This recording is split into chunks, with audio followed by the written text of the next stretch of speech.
हर हर महादेव दोस्तों, आप सुन रहे थे मेरे साथ दिल का रिश्ता की कहानी। दिल का रिश्ता भाग 15, सब उनका पीला रंग। रात के वक्त गार्डन में खड़ा शिवांश इशिका को स्नेहा से माफ़ी मांगने के लिए कैसे कहे इस बारे में सोच रहा था, मगर वो सब इतना आसान नहीं था। तो वह कुछ देर बाद अंदर चला आया। सभी लोग डाइनिंग टेबल पर मौजूद थे। शिवांश भी आकर अपनी जगह पर बैठ गया।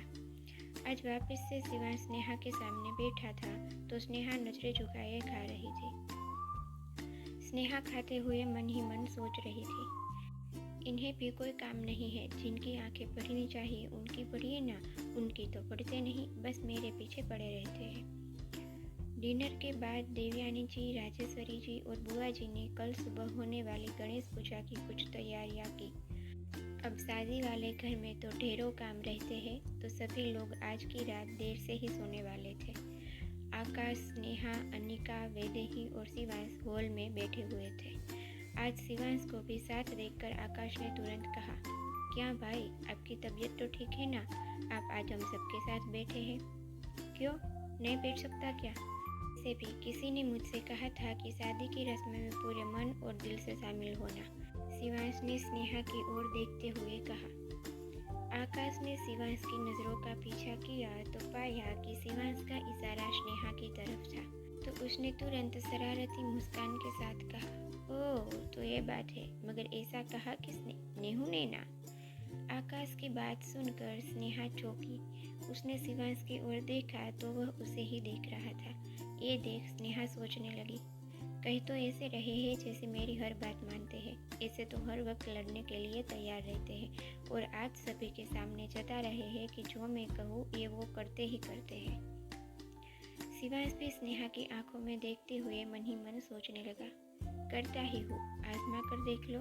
ये तो तुम हो ही ऐसी कि तुम्हें देखकर तुम्हें चिढ़ाने का मन करता है। तुम चिढ़ती भी हो, गुस्सा भी करती हो, इसीलिए मुझे तुम्हें चिढ़ाना अच्छा लगता है। शिवांश की गहरी नज़रों का सामना स्नेहा ज़्यादा देर तक नहीं कर पाई, तो वह तुरंत नज़रें घुमाकर अनिका के साथ बातें करने लगी। ये देख शिवांश के होठों पर हल्की सी मुस्कान तैर गई। वो खुद नहीं जानता था कि स्नेहा से उसे ऐसे अटैचमेंट सा होने लगा था। क्यों और कैसे, वह उसकी समझ में नहीं आ रहा था, मगर स्नेहा जो उसका ख्याल रखती, उसकी बातों से चिढ़ती, उस पर गुस्सा होती, कभी कभी उसका ख्याल रखती, पूरे हक से कुछ कहने के लिए कहती, और सबसे बड़ी बात, शिवांश को कोई गलत कहे तो उसके लिए स्टैंड लेती। इन कुछ दिनों में ये कुछ बातें शिवांश को स्नेहा के करीब ला रही थी, जो शिवांश खुद नहीं समझ पा रहा था, मगर कुछ तो रिश्ता था दोनों के बीच, जो दोनों को जोड़े हुए था। शिवांश की सोच से परे स्नेहा अनिका के साथ बातों में लगी थी। देर रात सब सोने चले गए। अगले दिन राठौड़ निवास के हॉल में गणेश पूजा की तैयारियां हो रही थी। सारे मेहमान आने लगे थे। आकाश, शिवांश और ड्राइवर उन्हें एयरपोर्ट और स्टेशन से घर लेकर आ रहे थे। सभी को लाने के बाद आकाश और शिवांश तैयार होने के लिए चले गए। पंडित जी भी आ चुके थे, तो अनिका वैदेही को नीचे ले आई। कुछ देर में आकाश और शिवांश भी तैयार होकर आ गए। बुआ जी दादू के पास खड़ी थी। अमरदीप जी और राजेश्वरी जी मेहमानों और रिश्तेदारों की आवभगत में लगे थे। विश्वराज जी और देवयानी जी पंडित जी को पूजा की सारी सामग्री दे रहे थे। कुल मिलाकर पूरा परिवार था, बस स्नेहा ही कहीं नजर नहीं आ रही थी। ये आज तुम्हारी नेहू कहीं नजर नहीं आ रही? शिवांश ने आसपास नजरें दौड़ाते हुए अपने पास खड़े आकाश से कहा। पता नहीं कहाँ रह गई, मैं देख कर आता हूँ, कहकर जैसे ही आकाश जाने लगा, शिवांश ने पीछे से उसके कुर्ते की कॉलर पकड़कर उसे रोक लिया। शिवांश ने सामने देखा, स्नेहा अपना दुपट्टा संभाले सीढ़ियों से नीचे उतर रही थी। उसने शरारा पहन रखा था, जो कि थोड़ा लंबा था, तो स्नेहा उसे संभालते हुए संभल कर नीचे उतर रही थी। तभी उसके कानों में अनिका की आवाज़ पड़ी, नेहू जल्दी करिए, पूजा शुरू होने वाली है। अनिका की आवाज़ से स्नेहा का ध्यान उस ओर चला गया और उसका शरारा उसके पैरों में फंस जाने की वजह से उसका पाँव लड़खड़ा गया, मगर वो गिरती उससे पहले ही शिवांश ने आगे आकर उसका हाथ पकड़कर उसे गिरने से बचा लिया। स्नेहा ने नज़रें उठाकर देखा तो उसके सामने शिवांश खड़ा था। स्नेहा ने बिल्कुल हल्के से कहा। थैंक्स। तो फिर गिरा दूंगा, शिवांश ने एकदम से कहा। हैं? स्नेहा ने हैरानी से कहा। तुम मेरे लिए इतना करती हो मगर मैंने कभी थैंक्स नहीं कहा, तो तुम्हें भी नहीं कहना चाहिए। इससे हिसाब बराबर हो जाता है और मैं नहीं चाहता कि हमारे बीच कोई भी हिसाब बराबर हो, शिवांश ने गंभीर होकर कहा। वो क्यों? स्नेहा ने तुरंत पूछा। क्योंकि अगर हिसाब बराबर हो जाए तो मिलने की कोई वजह नहीं बचती, इसलिए कभी कभी कुछ हिसाब बाकी रखने चाहिए ताकि उसे बराबर करने के बहाने ही सही वापस से मिला जा सके, शिवांश ने कहा। तो स्नेहा चुप हो गई। अब ऐसे ही खड़े रहना है या फिर नेहू को छोड़ेंगे भी? आकाश की आवाज़ से शिवांश और स्नेहा चौंक कर संभलते हुए सीधा खड़े हो गए। शिवांश तुरंत वहाँ से अपने दोस्तों के पास चला गया।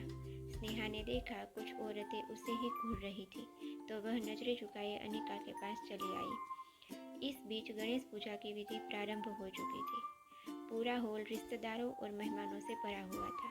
वैदेही, अनिका और आकाश के दोस्त भी आए हुए थे। आकाश और अनिका ने स्नेहा को अपने और वैदेही के दोस्तों से मिलवाया। शिवांश के दोस्तों से तो स्नेहा मिल ही चुकी थी, तो वह दूर अपने दोस्तों के साथ खड़ा स्नेहा को देख रहा था। शिवांश को चुपचाप देखकर अभिमन्यु ने उसके कंधे पर हाथ रखकर पूछा, यार तेरा मूड ऑफ क्यों है? कुछ हुआ है क्या? पापा चाहते हैं कि इसू स्नेहा से माफ़ी मांगे, शिवांश ने खोए हुए स्वर में कहा। क्यों?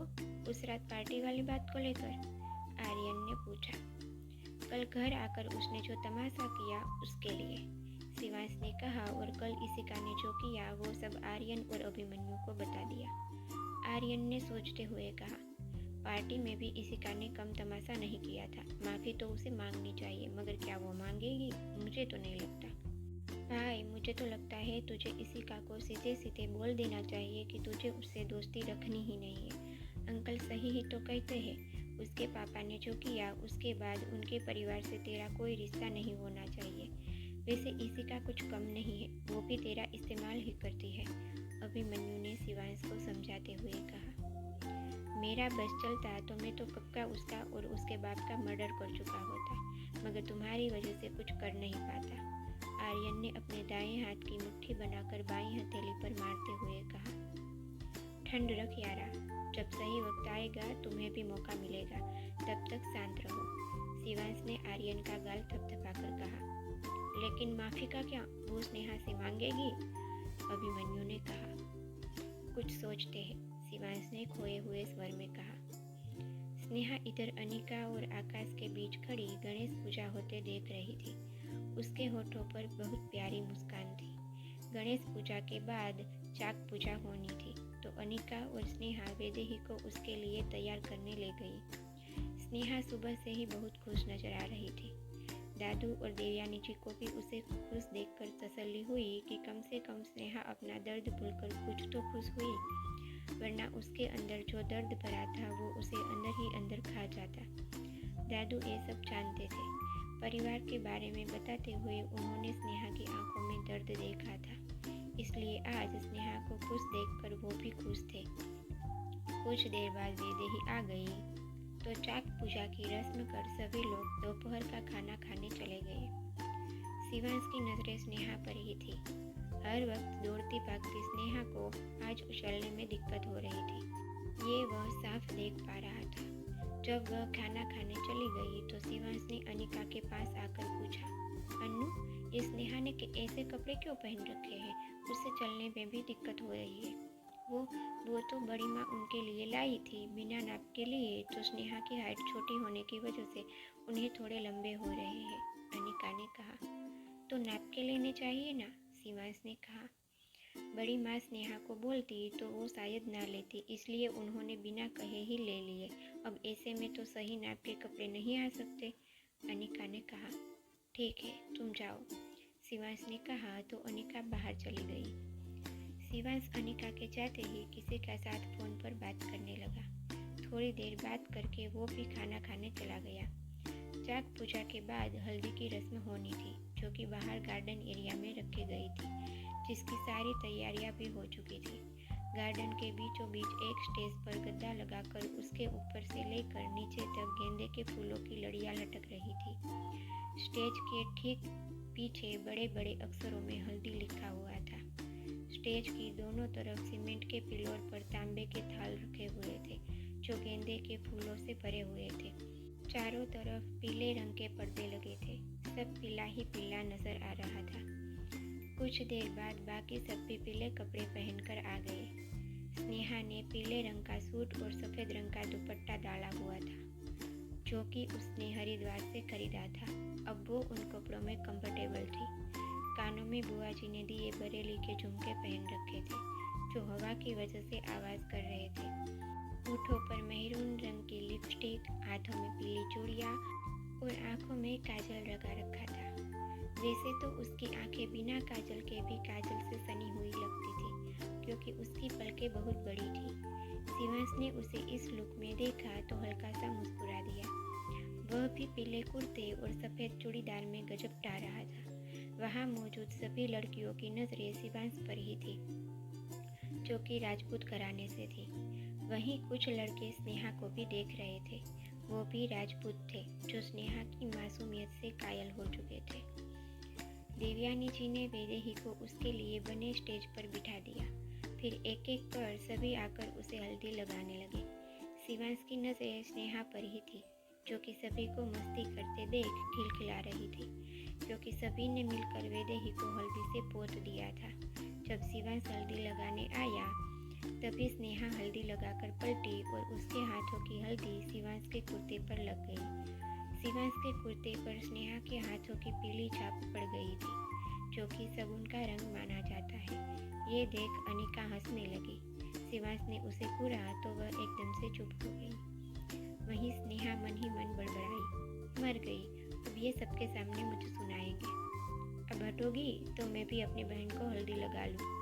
शिवांश की आवाज़ से स्नेहा चौंकी। वह तुरंत साइड में खिसक गई। शिवांश ने वैदेही के दोनों गालों पर हल्दी लगाई। फिर साइड में देखा तो चौंक गया। उसके बगल में इशिका खड़ी थी। वह शिवांश को देखकर मुस्कुरा रही थी। उसने भी वैदेही को हल्दी लगाई तो वैदेही का मुंह बन गया। वैदेही को हल्दी लग चुकी थी तो इशिका को देख पूरा परिवार इधर उधर हो गया। अनिका भी वैदेही को लेकर चली गई। शिवांश ने देखा तो स्नेहा कहीं नजर नहीं आ रही थी। तभी उसका ध्यान विश्वराज जी पर पड़ा जो कि शिवांश को आंखों से ही कुछ इशारा कर चले गए।